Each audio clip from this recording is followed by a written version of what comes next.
এক সময়ের কথা, এক ছোট্ট গ্রামে এক বুড়ি মহিলা থাকতেন। তিনি অনেক বুড়ো ছিলেন, তার চুল রূপালী, মুখে অনেক ভাঁজ, কিন্তু চোখ দুটো ছিল উজ্জ্বল এবং দয়ার পরিপূর্ণ।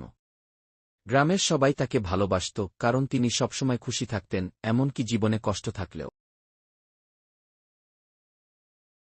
তিনি একা থাকতেন গ্রামের বটগাছের পাশে একটি ছোট ঘরে। তার কোনো সন্তান ছিল না, এবং তার স্বামী বহু বছর আগেই মারা গিয়েছিলেন। কিন্তু কখনো তিনি অভিযোগ করতেন না। তিনি গাছের নিচে বসে মানুষজনের সঙ্গে গল্প করতেন এবং সবসময় হাসতেন। গ্রামের মানুষজন কঠোর পরিশ্রম করত। কেউ কৃষক, কেউ কাঠমিস্ত্রি, কেউ বাজারে কাজ করত। কখনো কখনো বৃষ্টি হতো না, ফলে ফসল শুকিয়ে যেত। কেউ কেউ অসুস্থ হয়ে পড়ত, কাজ করতে পারত না। জীবন সহজ ছিল না, অনেকেই দুঃখী বা চিন্তিত থাকত। একদিন এক যুবতী নাম রাধা বুড়ি মহিলার কাছে এল। রাধা কাঁদছিল, তার মুখ চিন্তায় ভরা। সে বলল, আমি জানি না কি করব। আমার স্বামী শহরে কাজ খুঁজতে গেছে, কিন্তু কোনো টাকা পাঠায়নি। আমার বাচ্চারা না খেয়ে আছে, আমি ভীষণ ভয় পাচ্ছি। বুড়ি মহিলা মৃদু হাসলেন এবং বললেন, বসো মা, বলো তো তুমি কি ভাবছ। রাধা চোখ মুছে বলল, আমি জানি না। মনে হচ্ছে খারাপ কিছু হবে। যদি আমার স্বামী কাজ না পায়, যদি সে আমাদের ভুলে যায়।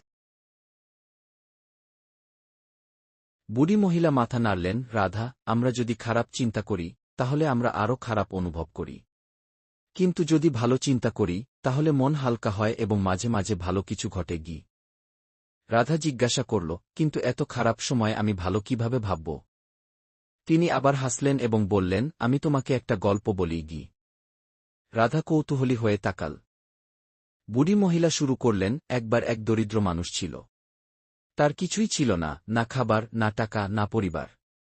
সে নদীর ধারে বসে কাঁদছিল। এক বুড়ি মহিলা এলেন এবং বললেন, তুমি কাঁদছ কেন। লোকটি বলল, আমার কিছুই নেই। আমি কিভাবে খুশি হব। বুড়ি মহিলা বললেন, তোমার আছে নদী, আছে গাছ, আছে সূর্য। চারপাশে সৌন্দর্য ও জীবন আছে। তুমি যদি শুধু যা নেই তা ভাবো, তাহলে সবসময় দুঃখী থাকবে। কিন্তু যদি যা আছে তা ভাবো, তাহলে শান্তি পাবে। লোকটি শুনল এবং ধীরে ধীরে কাঁদা থামাল। সে চারপাশে ভালো জিনিস দেখতে শুরু করল।